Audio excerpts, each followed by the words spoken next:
Selanjutnya, hakikat belajar. Belajar adalah sebuah proses yang dinamis dan terjadi dalam seluruh perjalanan kehidupan manusia yang bertumbuh dan berkembang untuk memperoleh pengetahuan, keterampilan, dan sikap baru. Kemudian, jenis dan pola belajar. Pola belajar ialah merupakan sejumlah rangkaian prosedur dalam belajar yang dapat membantu siswa dalam menguasai materi pelajaran. Adapun jenis-jenis pola belajar yaitu pembelajaran mandiri. Pembelajaran mandiri adalah proses pembelajaran di mana individu secara proaktif mengambil tanggung jawab atas pendidikan mereka sendiri. Yang kedua, pembelajaran terbimbing. Pembelajaran terbimbing adalah suatu pendekatan dalam proses pembelajaran di mana individu atau kelompok siswa menerima bimbingan dari guru. Ketiga, ada pembelajaran kelompok. Pembelajaran kelompok adalah metode pembelajaran di mana sekelompok siswa atau individu belajar bersama-sama untuk mencapai tujuan tertentu. Nah, beberapa aliran dalam teori belajar memiliki karakteristik yang berbeda-beda. Ada yang menekankan pada hasil daripada proses belajar. Salah satu contohnya itu adalah aliran kognitif yang menekankan proses belajar. Aliran humanistik menekankan pada isi atau apa yang dipelajari. Aliran sibernetik menekankan pada sistem informasi yang dipelajari, dan masih banyak beberapa teori yang mempunyai karakteristik tertentu sesuai jenis dan pengelompokannya. Perbedaan-perbedaan yang terdapat antara karakter berbagai teori belajar itu disebabkan karena perbedaan jenis-jenis belajar yang diselidiki. Belajar ada yang bertahan dan berkarakter rendah, dan apa yang bertahan dan berkarakter tinggi. Ada belajar yang bersifat skill atau keterampilan, dan ada yang bersifat rasional. Tahapan belajar dalam perkembangan anak usia sekolah dasar. Dalam perkembangan anak usia sekolah dasar, terdapat beberapa tahapan belajar yang dialami. Berikut penjelasannya, yaitu yang pertama, sensorik motorik 0-2 tahun. Pada masa ini, anak mengenal lingkungan dengan kemampuan sensorik, yaitu dengan penglihatan, penciuman, pendengaran, perabaan, dan gerakan. Kemudian yang kedua, praoperasional 2-7 tahun. Pada masa ini, anak mengendalikan diri pada persepsi tentang realitas. Ia telah mampu menggunakan simbol, bahasa, konsep sederhana, berpartisipasi, membuat gambar, dan menggolong-golongkannya. Kemudian yang ketiga, operasional konkret 7-11 tahun. Pada masa ini, anak mengembangkan pikiran logis, pendidikan batasan penalaran logis, memecahkan masalah secara trial error, permulaan berpikir rasional, dan memiliki operasional logis untuk memecahkan masalah konkret. Kemudian yang keempat, operasional formal 11 tahun ke atas. Pada masa ini, anak telah berpikir abstrak, operasional konkret ke operasional kompleks. Melalui proses tingkatan berpikir, anak dilatih untuk memiliki 3 bentuk pengetahuan sebagai berikut. Yang pertama, pengetahuan fisik. Nah, bahwa pengetahuan ada di dalam benda itu sendiri dan pengetahuan diperoleh melalui pengamatan. Yang kedua, pengetahuan logika matematika, yaitu melihat hubungan-hubungan yang diciptakan subjek dan diintroduksikan pada objek-objek. Kemudian yang terakhir, pengetahuan sosial adalah pengetahuan itu dapat diberikan oleh orang lain di luar diri anak. Baik, selanjutnya saya akan membahas materi mengenai teori-teori belajar. Nah, ada beberapa kajian tentang aliran-aliran tersebut dan akan diuraikan satu persatu. Yang pertama itu teori belajar behavior. Nah, teori belajar behavioristik adalah teori yang mempelajari perilaku manusia dan perubahannya melalui interaksi stimulus dan respons. Kemudian yang kedua, teori belajar kognitif. Nah, teori ini merupakan teori belajar yang lebih mementingkan proses belajar daripada hasil belajar itu sendiri. Kemudian yang ketiga ada teori belajar humanistik. Nah, teori belajar humanistik adalah teori belajar yang menekankan pada perkembangan positif manusia dan proses belajar daripada hasilnya. Kemudian yang keempat ada teori belajar sibernetik. Nah, teori ini memandang belajar sebagai proses pengolahan informasi. Nah, teori ini merupakan pengembangan dari teori belajar kognitif dan berkembang seiring dengan kemajuan informasi. Nah, selanjutnya adalah materi mengenai model pengembangan kompetensi pedagogik berbasis pengetahuan pedagogik dengan konsep teori belajar. Nah, model pengembangan kompetensi pedagogik berbasis pengetahuan pedagogik dengan konsep dari belajar memberikan pondasi bahwa guru hendaknya itu memiliki konsep pengetahuan ataupun kemampuan menerapkan kaidah yang memiliki beberapa sikap seperti yang pertama itu kesiapan belajar. Kemudian yang kedua itu kesempatan anak untuk berbicara dan berdiskusi. Kemudian yang ketiga itu ada kesempatan anak untuk mengonstruksi pengetahuan.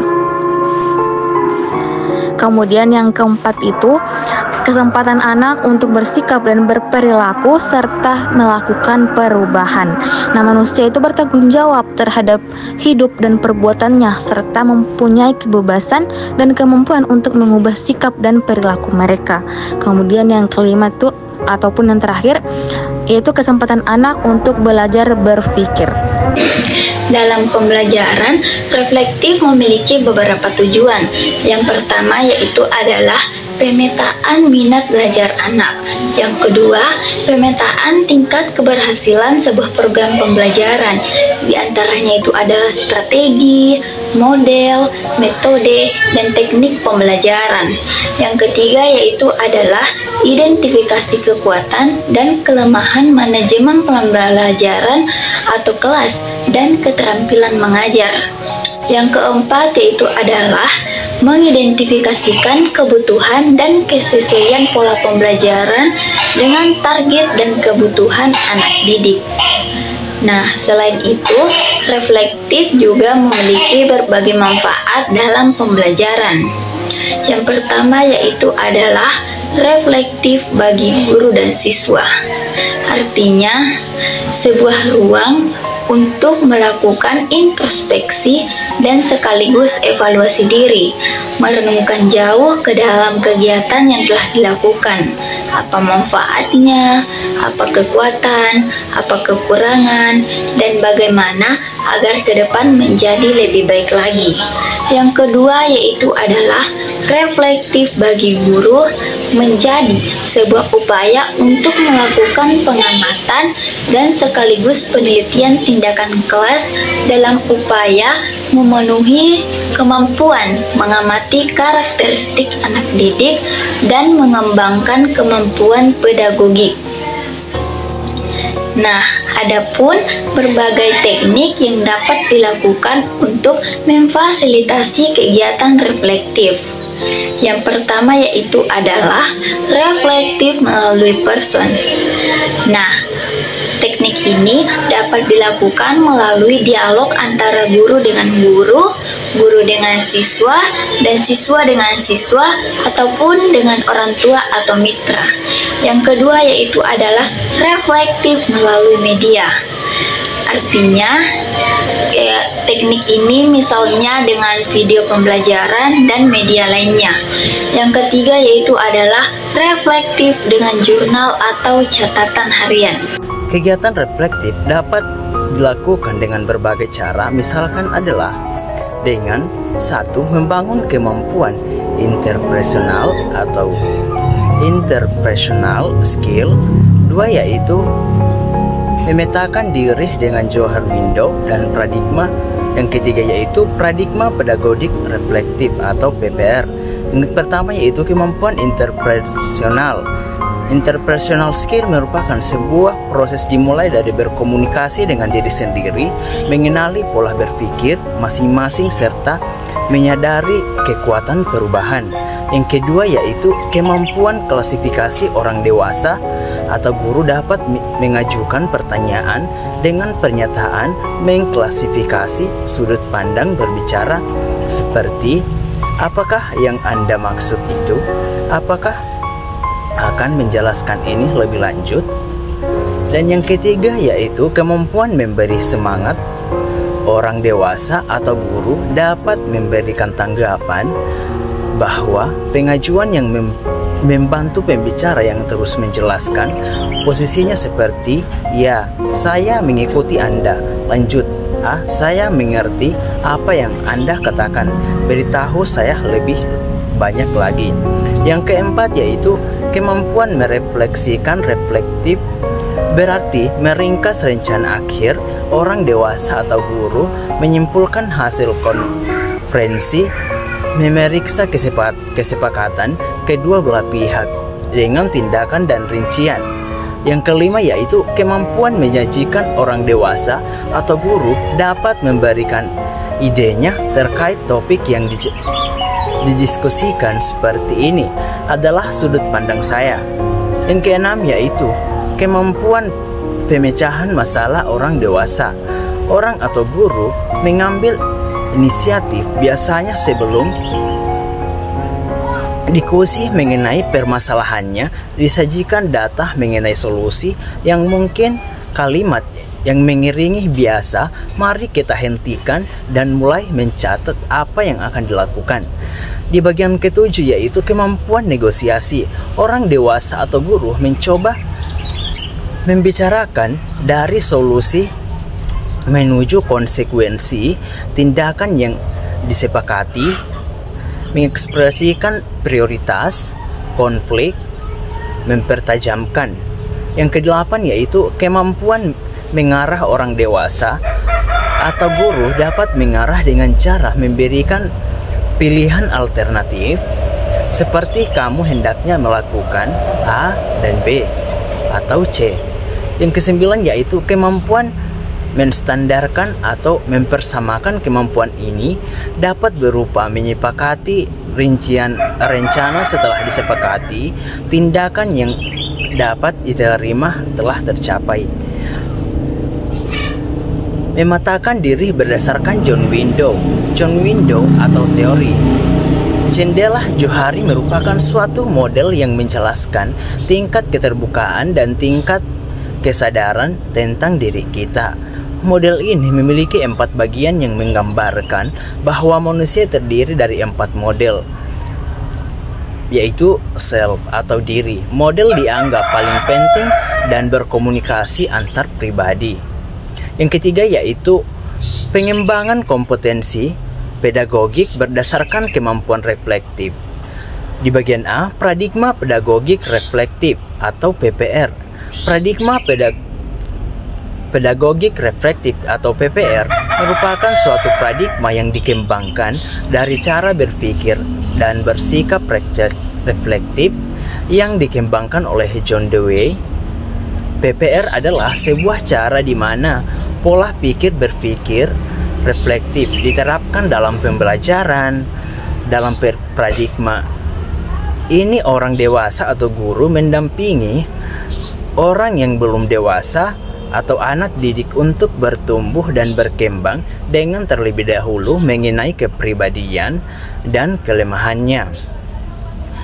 Juga mengenali individual dan lingkungan di sekitarnya dan bagaimana nilai-nilai atau standar tujuan yang dikehendaki diri dan lingkungan. Guru harus memiliki kemampuan. Van memiliki sifat berikut. Yang pertama yaitu kemampuan proses mental berpikir. Yang kedua yaitu kemampuan menalar. Yang ketiga yaitu kemampuan ide pemecahan masalah. Yang keempat yaitu kemampuan mendengarkan. Dan kelima yaitu kemampuan memaknai suatu nilai. Dalam paradigma ini, orang dewasa atau guru mendampingi orang yang belum dewasa atau anak didik untuk bertumbuh dan berkembang dengan terlebih dahulu mengenai kepribadian dan kelemahannya.